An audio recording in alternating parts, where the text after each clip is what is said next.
पहले मैं रीड करूंगा, आप ध्यान से सुनना।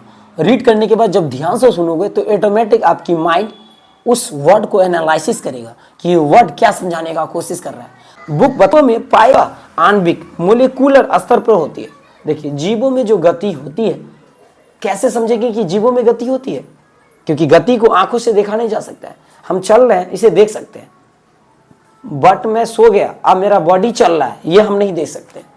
बॉडी कोई भी जीव का कब बढ़ रहा है ये भी आप नहीं देख सकते हो, या पूरे दिन बैठ जाओ या पूरी रात बैठ जाओ। जितने भी जीव है, अगर सोचो तो कितना मजेदार। देखिए ये वर्ड कितना बेहतरीन समझाने की कोशिश करती है बुक, कि धरती पर यानी कि ब्रह्मांड में जो भी जीव है उसके बॉडी जब गति करता है तो उस गति को आप अपनी खुले आंखों से देख नहीं सकते हो। या वो पिल्लू हो सकता है, या वो प्लांट हो सकता है, एनिमल हो सकता है, या प्लांट हो सकता है, या कोई भी जीव हो सकता है। आप उस जीव को, उसमें ग्रोथ कैसे हो रहा है ये आप नहीं देख सकते हो। कैसे समझे कि ये जीव ग्रो कर रहा है? क्या ये सजीव है?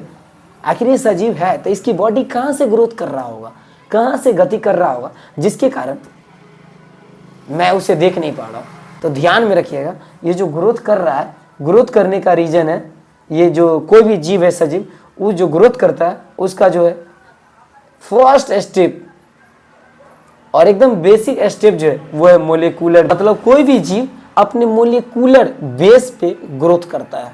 कोई भी जीव का शरीर अणु से मिलके बना होता है, यानी कि इसको समझिए ऐसे, जैसे सेल आप बोलते हैं, सेल क्या है? एक अणु का ही पार्ट होता है।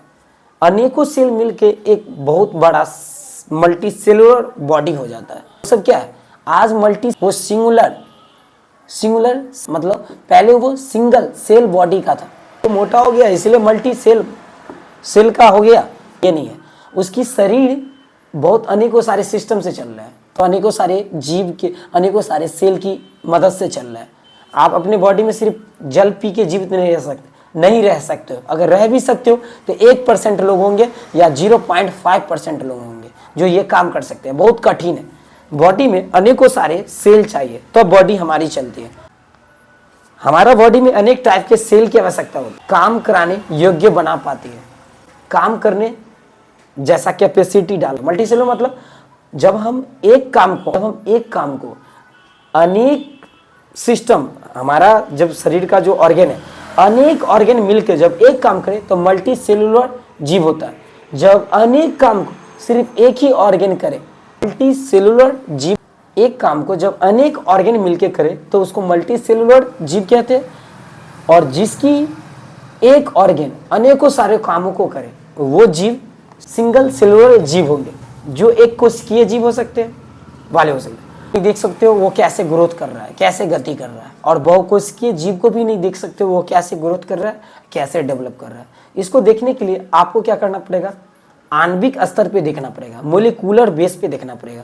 मोलिकुलर बेस पे वो ग्रोथ करता है, इसलिए हम देख नहीं पाते। जीव किसी भी प्लांट, कोई भी हो, धरती का जीव छोटा से बड़ा तक, वो सब आणविक स्तर पे ग्रोथ करता है। आणविक स्तर पे उसके शरीर में गति, इस चीज को एक्सेप्ट कर सकते हैं लेकिन देख नहीं सकते हैं।